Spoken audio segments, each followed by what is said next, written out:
Hello, are you afraid to let go?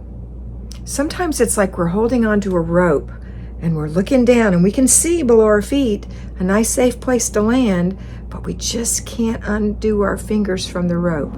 I want you to start trying hard to let your fingers go. Let it go.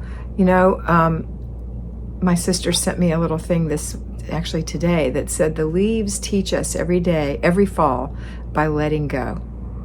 Or the trees teach us every fall by letting go of their leaves. That's what it is. And trees need leaves, but at some point the leaves are superfluous. They don't need them. They're used up. So today I want you to start letting go of the things that you're afraid to let go of and know that you're going to land in a soft place. Let go of the things that are used up. Let go of the things that are past their prime. Let go of the things that you never ever needed but thought you might. Let go. Have a wonderful day, and always remember that you are beautiful.